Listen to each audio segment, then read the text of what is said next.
India continues to expand its global outreach posts, Operation Sindoor. From America, West Asia to Europe and Africa, India is exposing Pakistan-sponsored terror and reiterating its new doctrine of making Pakistan pay for cross-border terrorism.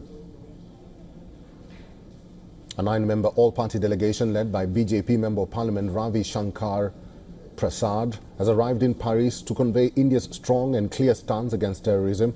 The 9-member delegation will engage with leaders in France, the UK, Germany, the EU, Italy and Denmark.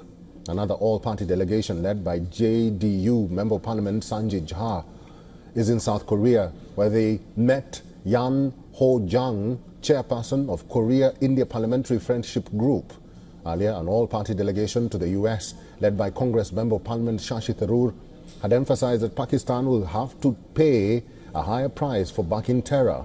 Speaking during an interaction at the Indian consulate in New York, Tharoor said that no one in Pakistan should believe that they can just walk across the border and kill Indians with impunity. No one sitting in Pakistan is going to be allowed to believe that they can just walk across the border and kill our citizens with impunity. There will be a price to pay, and that price has been going up systematically. The delegation to Bahrain, led by BJP Member of Parliament Panda, explained India's measured and calibrated response towards Pakistan's actions. AIMIM Chief Asaduddin Owaisi, who was also part of the delegation, referred to Pakistan as a failed state and added that there was no difference between the Pakistani terrorists responsible for the Pahalgam terror attack and ISIS in Syria. The delegation is currently in Kuwait, where they will interact with senior dignitaries from Government of Kuwait, civil society members and a cross-section of Indian diaspora. Meanwhile, India's outreach has also put into spotlight its growing defense relations with many of these countries. France, for instance, has emerged as one of India's key defense partners. Recently, India inked an agreement with France for 26 Rafale marine aircraft for the Indian Navy. The deal also included additional equipment for India's existing Rafale fleet. The P-75 Scorpion project and core development of next-generation combat engines for fighter jets are major areas of defense cooperation between the two nations. Meanwhile, Russia has been, as the Indian delegation put it, India's tried and tested friend. Russia has been the supplier of Su-30 MKI and MiG-29 fighter jets, which have been the backbone of the Indian Air Force. Besides, the Russian-made S-400 air defense systems were India's wall of defense against Pakistani attacks. Following the success of Operation Sindoor, reports suggest that India has begun talks with Russia for additional S-400 air defense systems and joint production of advanced BrahMos missiles. The US also has emerged as a key defense partner.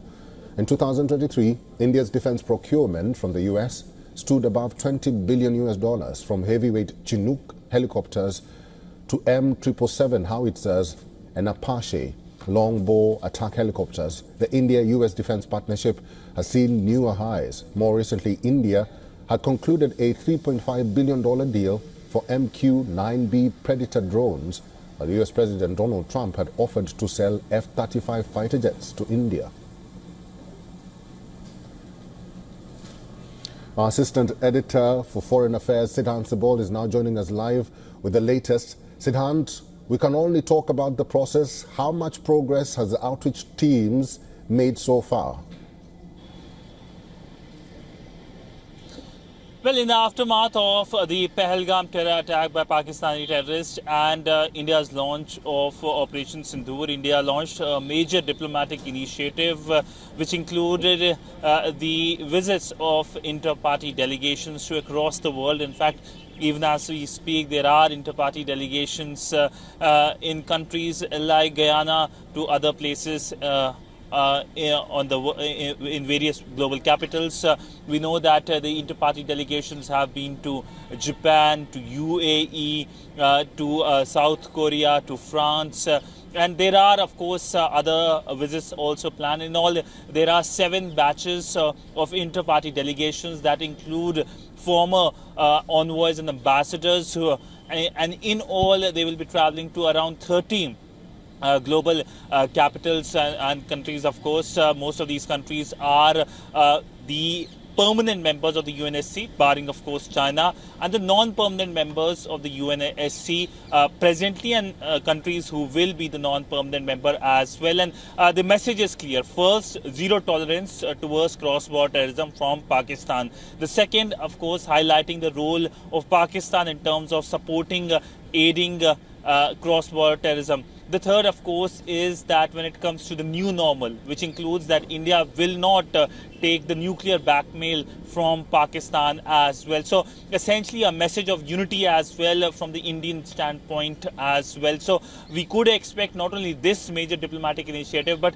India increasingly highlighting the role of Pakistan's support to cross-border terrorism at various international bodies, whether it is at the United Nations Security Council, where at the 1267 Sanctions Committee, India presented the details regarding Pakistan's support to cross-border terrorism, or whether it's the FATF, where we could see India again trying to focus on Pakistan's listing at the grey list, a list where Pakistan was present till 2022, and that basically means that any money that goes to Pakistan is being used for money laundering and financing of terrorism. So key initiatives being taken by the Indian side on diplomatic front.